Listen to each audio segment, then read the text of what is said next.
ونصلي ونسلم على سيدنا ومولانا محمد صلى الله عليه وسلم رسوله النبي الكريم الأمين المكين الحليم الرؤوف الرحيم. أما بعد فأعوذ بالله من الشيطان الرجيم. بسم الله الرحمن الرحيم. قل بفضل الله وبرحمته فبذلك فليفرحوا هو خير مما يجمعون. صدق الله مولانا العظيم. إن الله وملائكته يصلون على النبي يا أيها الذين آمنوا صلوا عليه وسلموا تسليما. تمام احباب ذوق و شوق کے ساتھ کوئی لفظ خاموش نہ رہے، مل کر بے ساتھ السلام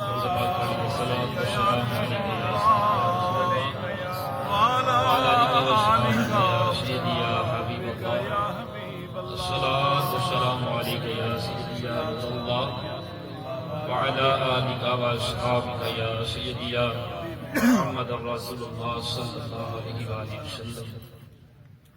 اللہ تعالیٰ کا بے پایہ لطف و کرم احسان اور لاکھوں اربہ درود و سلام کا نذرانہ آقا علیہ الصلوۃ والسلام کی ذات مبارکہ پر.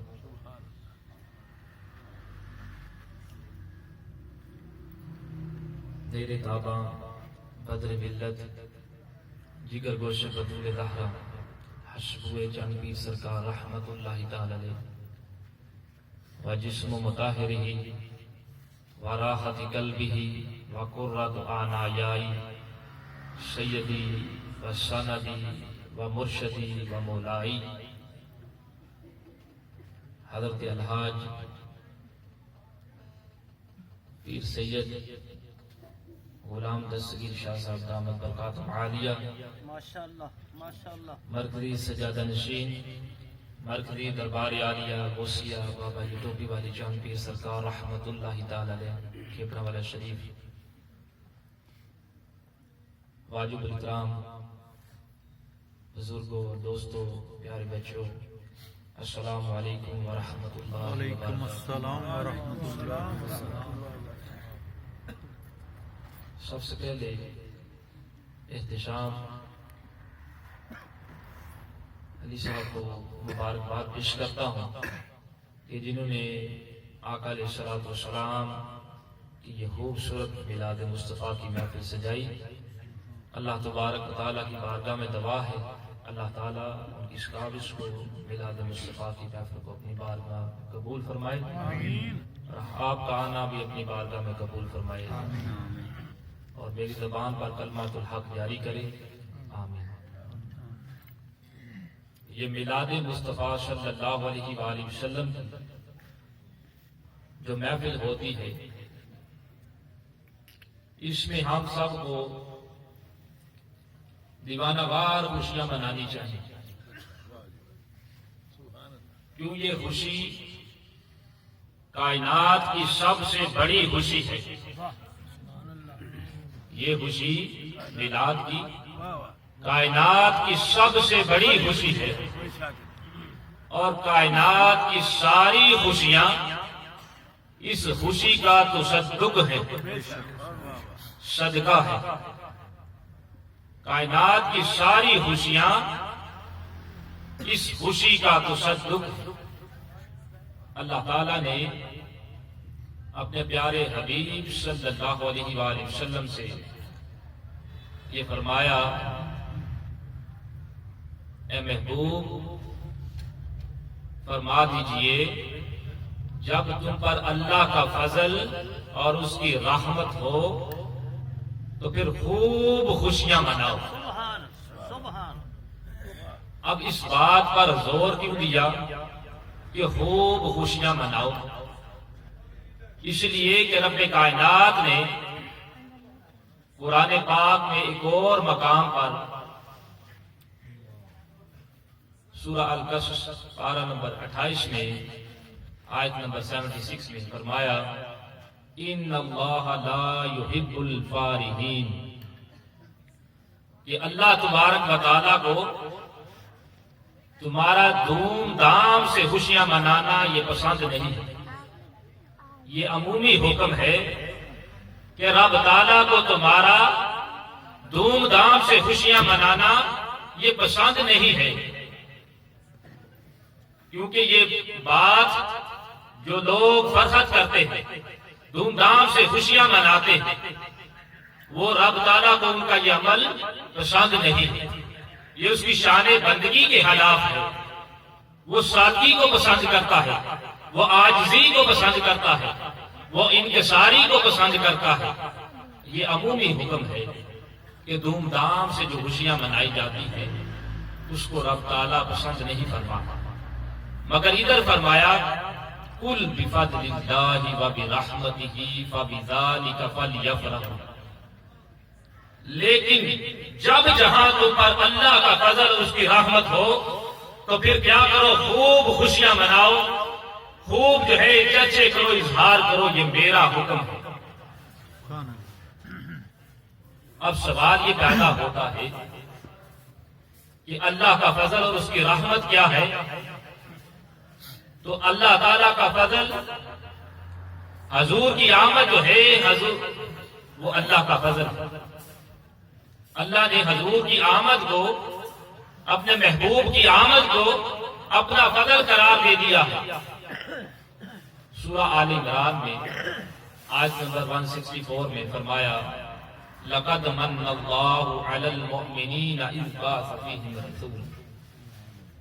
میں نے مومنوں پر احسان فرمایا، کیا میں نے مومنوں پر احسان فرمایا کہ ان میں اپنا مصطفیٰ صلی اللہ علیہ وآلہ وسلم کو بھیجا، پھر محبوب کی نبوت کے اظہار کے فرائض کو بیان کیا، جو اصلاح کے راستے کھلے، پھر اس کو تذکرہ دیا، جو ایجوکیشن کے، جو ٹریننگ کے، جو تطہیر کے، تزکیے کے راستے کھلے، اس کا آگے ذکر کیا اور آخر میں فرمایا وَإِن قَبْلُ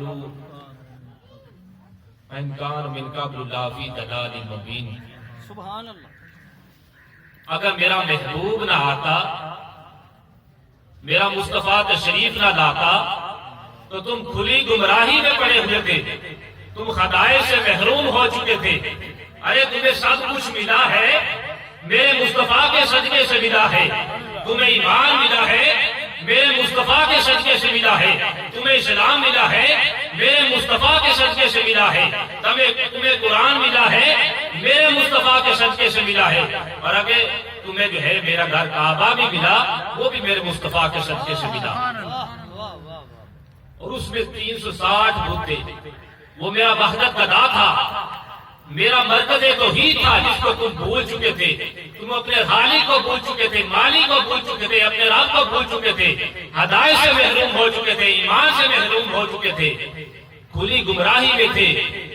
تم دوزخی بن گئے تھے، کیا تم دوزخی ہو گئے تھے؟ میرا محبوب آیا، میرے محبوب کے صدقے تم دوزخی تھے، میرے محبوب کے صدقے تم جنتی بن گئے۔ حضرات یہاں بات سمجھنے کی ہے کہ ہمیں جو کچھ بھی ملا ہے تاجدار کائنات صلی اللہ علیہ وآلہ وسلم کے صدقے سے ملا۔ قرآن جو ملا ہے وہ حضور علیہ الصلوۃ والسلام کے صدقے سے ملا۔ ارے جب قرآن آئے تو وہ رات جو ہے اس کو فضل و رحمت والی رات ڈکلیئر کیا جائے، مگر جب صاحب قرآن آئے تو وہ رات فضل و رحمت والی رات نہ ہو، یہ کیسے ہو سکتا ہے؟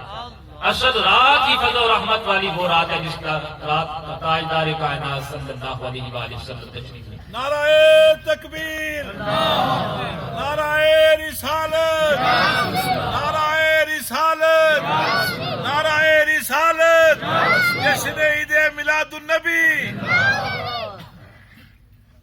وہ رات ہی فضل و رحمت والی رات ہے جس رات آقا علیہ الصلوۃ والسلام تشریف لائے، کیونکہ جو بڑی نعمت ہوتی ہے، کیونکہ حضور کی آمد جو ہے قرآن کی نعمت کا سبب بنی، لہذا یہ بات ثابت ہو جاتی ہے کہ حضور کی آمد کی خوشی جو ہے قرآن کی آمد کی خوشی سے بڑی خوشی ہے۔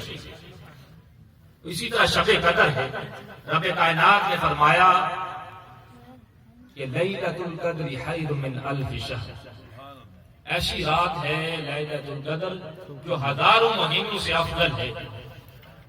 کیوں یہ افضل ہے؟ اس لیے تتنزل علیہم الملائکۃ والروح فیہا، اس لیے افضل ہے، اس میں فرشتے اترتے ہیں، ملائکہ اترتے ہیں۔ ارے جب ملائکہ اترے وہ رات ہزاروں مہینوں سے افضل ہو، ہزاروں مہینوں سے اعلیٰ اور بہتر ہو، اور جس رات تاجدار کائنات صلی اللہ علیہ وآلہ وسلم تشریف لائے تو اس رات کا عالم کیا ہوگا، اس رات کی شان کیا ہوگی، اس رات کا مقام کیا ہوگا، اس رات کی فضیلت کیا ہوگی۔ اور پھر فرشتوں کا حضرات اترنا یہ اس ترتیب سے ہے کہ 70,000 فرشتے جو ہے صبح کے وقت تشریف لاتے ہیں، دربار مصطفیٰ صلی اللہ علیہ وآلہ وسلم کی زیارت کرتے ہیں، سلام نیاز عرض کرتے ہیں۔ 70,000 فرشتے شام کو تشریف لاتے ہیں، دربار مصطفیٰ صلی اللہ علیہ وآلہ وسلم کی زیارت کرتے ہیں، سلام عرض کرتے ہیں، اور قیامت تک 1,40,000 یومیہ فرشتے جو ہے وہ دربار مصطفیٰ صلی اللہ علیہ وآلہ وسلم پر اتریں گے۔ یہ فرشتوں کی نزول جو ہے دربار مصطفیٰ پر اترنا۔ فرشتے کیا ہیں؟ فرشتے دربار مصطفیٰ صلی اللہ علیہ وآلہ وسلم کے جھاڑو بردار ہیں۔ کیا ہے؟ جھاڑو بردار ہیں۔ ارے جب جھاڑو بردار اتریں تو وہ رات ہزاروں مہینوں سے افضل ہو، اور جس رات جو ہے وجہ تخلیق کائنات تشریف لائیں تو اس رات جشن نہ ہو، اس رات جو ہے خوشی نہ ہو، اس رات کی فضیلت اور شان نہ ہو، یہ کیسے ہو سکتا ہے؟ کیونکہ فضل و رحمت والی رات ہی وہ رات ہے جس رات آقا علیہ الصلوۃ والسلام تشریف لائے۔ اور پھر اللہ تعالیٰ نے یہ فرمایا، محبوب میں تم پر درود بھی پڑھتا ہوں، سلام بھی پڑھتا ہوں، صلو علیہ وسلموا تسلیما، اور ہمیں بھی حکم دیا کہ تم بھی میرے محبوب پر درود بھی پڑھو، سلام بھی پڑھو۔ باری تعالیٰ ہم تیرے محبوب پر جو درود پڑھتے ہیں اس کا حصہ تو تو نے اپنے غلاموں کو دے دیا، جو سلام پڑھنا ہے کیا اس کا حصہ بھی محبوب کے غلاموں کو ملے گا کہ نہیں ملے گا؟ بات قابل غور ہے، کیا جو سلام پڑھتے ہیں اس کا حصہ ہم کو ملے گا کہ نہیں ملے گا؟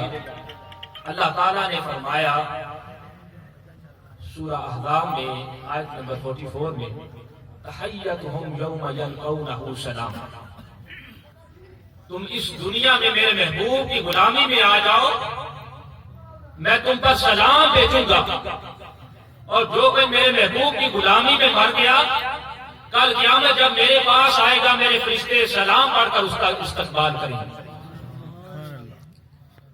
اور ہم جو سلام کی محفلیں سجاتے ہیں، اور آج جو محفل سجی ہے سلام بھی پڑھا جائے گا، تو ہم جو درود و سلام کی محفلیں سجاتے ہیں، میلاد مصطفیٰ صلی اللہ علیہ وآلہ وسلم کی، حضور پر درود بھی پڑھتے ہیں، سلام بھی پڑھتے ہیں، تو جب ہم جائیں گے قبروں سے، جب ہم اٹھیں گے کل قیامت، تو اللہ تبارک و تعالی ہمیں ویلکم جو کرے گا وہ کس انداز سے کرے گا؟ کس انداز سے کرے گا؟ کہے گا فَسَلَامٌ لَكَ مِنْ أَصْحَابِ الْيَمِينِ، اے اصحاب جمین میں تمہیں ویلکم کرتا ہوں، سلام پیش کرتا ہوں، تم میرے مصطفیٰ پر دنیا میں سلام پڑھتے رہے، آج میں تم پر سلام پڑھ کر تمہارا استقبال کرتا ہوں۔ سبحان اللہ۔ تو حضور پر سلام پڑھنے کا صدقہ دنیا میں استقبال ہوگا ہمارا سلام کے ساتھ اللہ کی بارگاہ میں۔ اسی طرح حضرات یہاں جی آپ کا ذہن کلیئر کر دوں، یہ بات اذہان میں یہ جو مغالطہ ہے، غلطیاں ہیں، اسلام میں سیلیبریشن جو ہے وہ جائز نہیں ہے۔ یہ بات حضرات جو ہے کہتے ہیں کہ اسلام میں تو سیلیبریشن ہی کوئی نہیں، کسی یادگار کو منانا ہی نہیں۔ تو میں آج آپ کو بتا دوں اسلام پورے کا پورا سیلیبریشن ہے، ہر چیز جو ہے اس میں منائی جا رہی ہے، ہر چیز منائی جا رہی ہے۔ نماز ہے، نماز جو ہے افضل العبادات، نماز سے بڑی کوئی عبادت نہیں، دین کا ستون ہے، کفر اور مسلمان کے درمیان فرق کرنے والی چیز نماز، حضور کی آنکھوں کی ٹھنڈک نماز، پورا تو آئی نہیں فیصد۔ نماز سے بڑی کوئی عبادت اللہ تعالیٰ کی نہیں، اور یہ بات جو ہے کل کتب احادیث میں ملتی ہے۔ امام جلال الدین سیوطی نے اس بات کو حساس الکبریٰ میں روایت کیا ہے، امام طحاوی نے شرح المعانی الاثار میں روایت کیا ہے، اور کل کتب احادیث میں یہ بات ملتی ہے کہ نماز پنجگانہ یہ انبیاء کرام کی شکرانوں کی سیلیبریشن ہے جو امت محمدیہ صلی اللہ علیہ وآلہ وسلم کا فرض بن گئی۔ نماز فجر جو ہے یہ سیلیبریشن ہے قبولیت حضرت آدم علیہ السلام کی دعا کی، جب توبہ قبول ہوئی نماز فجر کے 2 رکعت نماز انہوں نے شکرانے کے طور پر، قبولیت توبہ پر شکرانے کے طور پر 2 رکعت نماز نفل پڑھے۔ وہ 2 رکعت نماز نفل پڑھنا امت محمدیہ کے 2 فرض بن گئے۔ اسی طرح نماز ظہر جو ہے وہ سیلیبریشن ہے حضرت ابراہیم علیہ السلام کی قبولیت دعا کی، جب اللہ کے حضور دعا کی، دعا کے نتیجے میں حضرت اسحاق علیہ السلام پیدا ہوئے، شکرانے کے طور پر 4 رکعت نماز نفل پڑھے۔ وہ 4 رکعت نماز نفل امت محمدیہ کے 4 فرض بنے۔ اسی طرح نماز عصر ہے، وہ سیلیبریشن ہے حضرت عزیر علیہ السلام، 100 سال تک سوئے رہے، 100 سال کے بعد جب اٹھے شکرانے کے طور پر 4 رکعت نماز نفل پڑھے۔ آپ کا 4 رکعت نماز نفل پڑھنا امت محمدیہ کے 4 فرض بن گئے۔ اسی طرح نماز مغرب ہے، یہ سیلیبریشن ہے، بعد روایت میں حضرت یعقوب علیہ السلام اور بعد روایت میں حضرت ایوب علیہ السلام کا ذکر ملتا ہے کہ طویل علالت بیماری کی حالت شفا یابی کے لیے اللہ کے حضور جو ہے 4 رکعت نماز نفل پڑھے کہ مجھے اللہ تبارک و تعالی شفا دے گا۔ 3 رکعت پڑھے تھے، چوتھے کے لیے ابھی اٹھنا چاہتے تھے، شقت نہ تھی، بیٹھ گئے، تیسری رکعت پر ہی سلام پھیر دیا، وہ امت محمدیہ کے 3 فرض بن گئے۔ اسی طرح نماز عشاء ہے، وہ سیلیبریشن ہے حضرت یونس علیہ السلام، 40 دن تک مچھلی کے پیٹ میں رہے، جب باہر نکلے تو 4 رکعت نفل نماز پڑھے جو امت محمدیہ کے 4 فرض بن گئے۔ تو نماز پنجگانہ جو ہے سیلیبریشن ہے پیغمبروں کی، شکرانوں کی، جو امت محمدیہ کے فرض بن گئے۔ اسی طرح حضرات حج ہے، پورے کا پورا سیلیبریشن ہے۔ اس میں اگر ہم طواف کو دیکھتے ہیں، اگر کوئی پوچھے ارے بندے کیا کر رہا ہے، پتھروں کا بنا گھر ہے، آتے ہو کپڑے چادریں پہنی ہوئی ہیں، چکر لگاتے جاتے ہو، یہ کیا کر رہے ہو؟ نہ تو اس میں کوئی سجدہ کرتا ہے، نہ رکوع کرتا ہے، یہ پتھروں کا گھر ہے، اس کے اطراف کیا کر رہے ہو، یہ چکر کیوں لگا رہے ہو؟ یہ سیلیبریشن ہے حضرت ابراہیم علیہ السلام کی۔ یہ حضرت ابراہیم علیہ السلام نے ایسا کیا تو اللہ تعالیٰ نے قیامت تک آنے والے سب کے لیے یہ فرض قرار دے دیا، جب تک تم طواف نہ کرو حج مکمل نہ ہوگا، میرے ابراہیم کی سنت نہ ادا کرو گے حج مکمل نہ ہوگا۔ اسی طرح رب کائنات نے فرمایا کہ سارے پتھر نکال دو، سارے پتھر نکال دو، بس 2 پتھر رہنے دو۔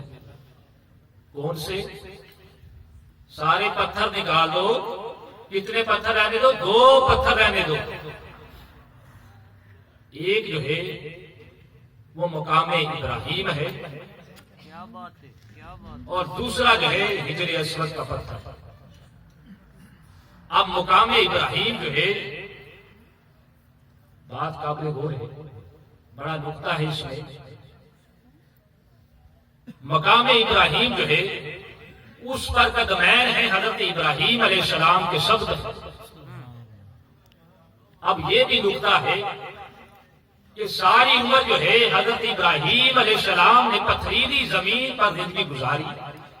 ارے کئی جگہوں پر ان کے پتھر پر پاؤں آئے ہوں گے، کئی پتھروں پر پاؤں نے رکھے ہوں گے،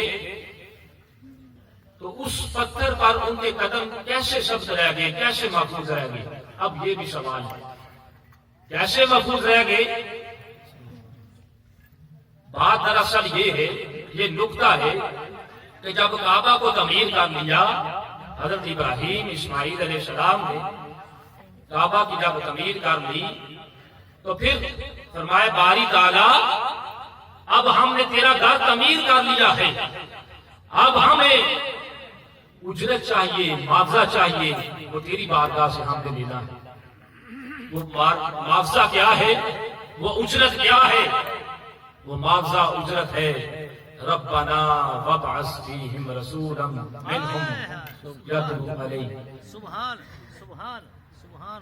کھڑے ہو کر اس پتھر پر یہ دعا کی باری تعالیٰ ہمیں یہ معاوضہ دے، یہ اجرت دے دے کہ ہمیں ہماری اولاد میں سے محمد مصطفیٰ صلی اللہ علیہ وآلہ وسلم کو بھیج دے. یہ معاوضہ، یہ اجرت مانگی اس پتھر پر کھڑے ہو کر. تو اس وجہ سے یہ پتھر پر حضرت ابراہیم علیہ السلام کے قدمین محفوظ ہیں، کیونکہ اس پر میلاد مصطفیٰ کی دعا مانگی گئی ہے. اس وجہ سے میلاد مصطفیٰ کی جب دعا مانگی تو اس وجہ سے مقام ابراہیم پر پتھر جو ہے وہ شبد ہیں اور محفوظ ہیں. اس کی یہی وجہ ہے. اور دوسری، آپ سب کا سلام جو ہے پتھروں سے ذہن پاک کرنے، صاف کرنے آیا تھا یا پھر پتھر کے سامنے جھکنے کے لیے آیا تھا؟ یہ جو نہیں مانتے ان کے لیے ہے. پتھر کے سامنے جھکنا یہ کیسا؟ لیکن جب حج میں گئے، اللہ کے گھر گئے تو وہاں پر پھنس گئے. اللہ نے کہا کہ طواف کعبہ کر لو، چکر لگا لو، اور پھر یہ جو قدمین ہے نا حضرت ابراہیم علیہ السلام کے پتھر والے، اس کے سامنے اگر 2 رکعت نفل نہیں پڑھو گے تمہارا حج ہی مکمل نہیں، کیا بات. تمہارا حج ہی مکمل نہیں. اور حجر اسود یہ بھی پتھر ہے. حدیث پاک میں آتا ہے کہ حضرت عمر فاروق جب سامنے آئے کہا کہ نہ تیرا پاس میرا نفع ہے نہ نقصان ہے، لیکن میں تمہیں اس وجہ سے چوم رہا ہوں کیونکہ تجھے مصطفیٰ صلی اللہ علیہ وآلہ وسلم کے لب لگے. سبحان اللہ. نعرہ رسالت، نعرہ حیدری، جشن میلاد مصطفیٰ، عظمت و شان مصطفیٰ، آستانہ عالیہ کھیپڑا والا شریف. حقیقت میں وہ پتھر کو چوم رہے تھے یا پھر مصطفیٰ کے لبوں کو چوم رہے تھے. تو میں یہ عرض کر رہا تھا اسلام میں سارا کا سارا جو ہے سیلیبریشن. اسی طرح قرآن پاک میں اگر ہم دیکھتے ہیں 16ویں پارے میں ہمیں ملتا ہے وَاذْكُرُوا فِي الْكِتَابِ إِبْرَاهِيمَ إِنَّهُ كَانَ صَدِيقًا نَبِيًّا وَاذْكُرُوا فِي الْكِتَابِ مُوسَىٰ إِنَّهُ كَانَ مُخْلَصًا وَكَانَ رَسُولًا نَبِيًّا وَاذْكُرُوا فِي الْكِتَابِ إِسْمَاعِيلَ إِنَّهُ كَانَ صَادِقَ الْوَعْدِ وَكَانَ رَسُولًا نَبِيًّا وَاذْكُرُوا فِي الْكِتَابِ إِدْرِيسَ إِنَّهُ كَانَ صَدِيقًا نَبِيًّا. یہ جو ملتا ہے کہ اسلام جو ہے پورے کا پورا سیلیبریشن، ہر چیز منائی جا رہی ہے. اب یہ بات آپ ذہن آپ کے کلیئر ہوں گے کہ اسلام میں ساری چیزیں سیلیبریشن ہو رہی ہیں، سیلیبریٹ ہو رہی ہیں، ہر چیز منائی جا رہی ہے۔ اسی طرح یہ جو میلاد کے موقع پر کھڑے ہو کر ہم سلام پڑھتے ہیں، یہ جو سلام پڑھنا ہے کھڑے ہو کر، یہ بھی سنت مصطفیٰ صلی اللہ علیہ وسلم ہے۔ یہ جو غلام آپ سب، ہم سب حضور کے غلاموں کے غلام، یہ کھڑے ہو کر سلام پڑھتے ہیں، یہ سنت مصطفیٰ ہے۔ آقا علیہ الصلوۃ والسلام جو ہیں، جب اپنی لفظ جگر سیدہ طیبہ طاہرہ ازکیہ کاملہ ابیہا سیدہ فاطمہ الزہرا سلام اللہ علیہا کو دیکھتے، کھڑے ہو جاتے، واہلہانہ استقبال کرتے، جب خشک ہوتے کھڑے ہو جاتے، بچیوں کو دیکھتے اچھے ڈریس پہنے ہوئے، اچھے لباس دیتے تن کیے ہوئے، شادیوں میں دیکھتے بچوں کو اچھے لباس پہنے ہوئے خوشی سے استقبال کرنے کے لیے کھڑے ہو جاتے۔ تو لاکھ خوشیاں ہوں گی، مگر جب یہ میلاد کا مہینہ آتا ہے، حضور علیہ الصلوۃ والسلام کی شفاعت پاک کا، شان پاک کا اور جمال مصطفیٰ کا جو ہے بیان کیا جاتا ہے، میلاد کا بیان کیا جاتا ہے، تو یہ خوشی ایسی خوشی ہے، کائنات کی سب سے بڑی خوشی، کیونکہ جو سنت مصطفیٰ ہے، میلاد مصطفیٰ کا سلام کھڑے ہو کر پڑھنا، یہ ہم غلاموں کو ملی، اس کے صدقے آقا علیہ الصلوۃ والسلام کے صدقے ہمیں یہ نعمت ملی۔ یہ سنت مصطفیٰ ہے، کیونکہ ساری خوشیوں کی نسبت حضور سے ہے، ساری خوشیاں حضور کے صدقے ہمیں ملی۔ اسی طرح قرآن پاک میں آتا ہے وَيُطْعِمُونَ الطَّعَامَ عَلَىٰ حُبِّهِ، کہ کھانا جو ہے آپ بھی کھاتے ہیں، میں بھی کھاتا ہوں، آپ کھلاتے بھی ہیں، میں بھی کھلاتا ہوں، مگر وہ کھانا جو اللہ اور اس کے رسول صلی اللہ علیہ وآلہ وسلم کی محبت میں کھلایا جائے، اس کا سٹیٹس اور مقام اور ہو جاتا ہے، اس کا رتبہ اور شان اور وقار اور جو کمال اور ہو جاتا ہے۔ اسی طرح لباس ہے، کپڑے ہیں، میں بھی پہنتا ہوں، آپ سب نے پہنے ہوئے، میں نے بھی پہنے ہوئے، لیکن جب یہ حضور کی خوشی میں، میلاد کی خوشی میں یہ جب بندہ پہنتا ہے، اس کا سٹیٹس اور مقام اور رتبہ اور وقار اور ہو جاتا ہے۔ خوشیاں آپ بھی کرتے ہیں، میں بھی کرتا ہوں، مگر جب حضور کی، اللہ اور اس کے رسول کی محبت میں جو خوشی کی جائے، اس کا سٹیٹس اور رتبہ اور مقام اور وقار اور ہو جاتا ہے۔ یہ سارے کام ہمارے مسرت، لنگر، یہ غریبوں، یتیموں، ضعیفوں میں کھانا تقسیم کرنا، ہمارا شکرانہ ادا کرنا، نوافل پڑھنا، یہ سائیکل ہے۔ ہم یہاں خوشیاں کر رہے ہیں، رب تعالیٰ ہم سے وہاں خوش ہو رہا ہے، یہ ایک سائیکل ہے۔ اور میلاد جو ہے، یہ منانا کتنا افضل ہے، یہ تو صحابہ کرام نے بھی منایا۔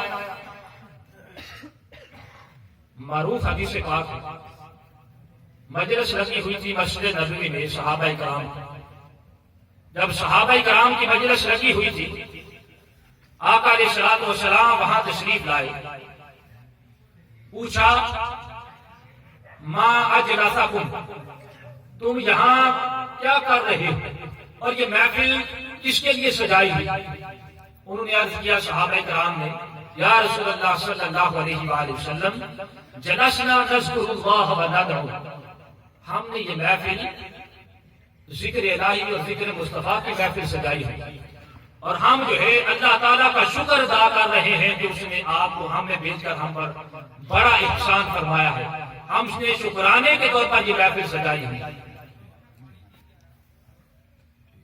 ایک حدیث شکرانے کے طور پر، اس حدیث کو مکمل کروں، شکرانے کے طور پر ہم جو ہے یہ محفل سجائے بیٹھے ہیں، ذکر الہی کر رہے ہیں، ذکر مصطفیٰ کر رہے ہیں، رب تعالیٰ کا شکر ادا کر رہے ہیں کہ اس نے حضور کو ہم نے بھیجا۔ آقا علیہ الصلوۃ والسلام نے کہا صحابہ، کیا تم اس بات کی قسم دے سکتے ہو کہ تم نے واقعی یہ میرے لیے شکرانے کے طور پر، میری آمد کے شکرانے کے طور پر رب تعالیٰ کے حضور محفل سجائی؟ اس بات کی قسم دو۔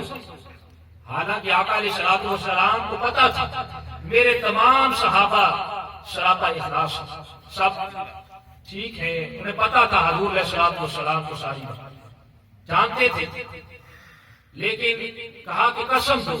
صحابہ کرام نے قسم دے دی. کہا کہ یا رسول اللہ ہم قسم دیتے ہیں کہ ہم آپ کے شکرانے کے طور پر، آپ کی آمد کے شکرانے کے طور پر اللہ کا شکرانہ ادا کر رہے تھے کہ آپ آئے، ہم اللہ کے حضور شکرانہ ادا کرنے بیٹھئے، ذکر مصطفیٰ کرنے لگے، ذکر الہی کرنے لگے، ہم نے شکرانے کے طور پر یہ محفل سجائی. تو آقا علیہ الصلوۃ والسلام نے فرمایا انی لم استخلفکم تہمۃ لکم، کہ مجھے اس بات کا کوئی شک نہیں، صحابہ میں جانتا ہوں کہ تم نے واقعی یہ محفل میرے لیے شکرانے کے طور پر رب تعالیٰ کے لیے سجائی ہے. میں یہ بات جانتا ہوں، مجھے کوئی شک نہیں، مجھے تم پر 100% یقین ہے. اسی طرح یہ گفتگو ہو رہی ہے آقا علیہ الصلوۃ والسلام اور صحابہ کرام کے درمیان. اخبرنی جبریل علیہ السلام، وہاں پر جبریل امین تشریف لے آتے ہیں، عرض کرتے ہیں یا رسول اللہ صلی اللہ علیہ وآلہ وسلم ان اللہ یعائدکم، کہ کیا کہ صحابہ کی محفل کے چرچے رب تعالیٰ فرشتوں میں کر رہا ہے، فرشتے پر کے سامنے اللہ تعالیٰ فخر کر رہا ہے. تو معلوم ہوتا ہے اس حدیث پاک سے کہ میلاد کی محفل یہاں بھی سجتی ہے، یہاں سجتی ہے تو اس کی باز گشت عرش الہی پر ہوتی ہے، یہاں بھی سجتی ہے وہاں بھی سجتی ہے. دنیا کا کوئی کونا ایسا نہیں جہاں سجتی نہ ہو. یہ کلیاں، یہ پھول، یہ گنچے، موجے صبا کیا ہے؟ یہ کلیاں، پھول، گنچے، موجے صبا کیا ہے؟ نبی کے حسن کی حیرات ہے، اس کے صبا کیا ہے؟ سبحان اللہ. بے شک. تو پتہ یہ چلا میلاد کی محفل یہاں سجتی ہے، اس کی الہی جو ہے بازگشت، بارگاہ الہی میں اس کی بازگشت ہوتی ہے. کوئی دنیا کا کونا ایسا نہیں جہاں میلاد مصطفیٰ کی محفل نہ سجتی ہے. اور ایک اور نقطہ، یہ جو کہتے ہیں نا کہ میلاد مصطفیٰ جو 12 ربیع الاول ہے، یہ حضور کی ولادت پاک کا دن ہے اور وصال پاک کا بھی دن ہے. تو سن لیں، یہ نقطہ ہے، یہ بات کہ 12 ربیع الاول جو ہے وہ حضور کے میلاد پاک کا بھی دن ہے اور وصال پاک کا بھی دن ہے. مگر اسلام نے ہمیں خوشی کو سیلیبریٹ کرنے کا حکم دیا، منانے کا، اور وصال پر دائمی غم و دو کرنے سے اس کا حکم ہی نہیں دیا. ہم تو اللہ اور اس کے رسول کے پابند ہیں.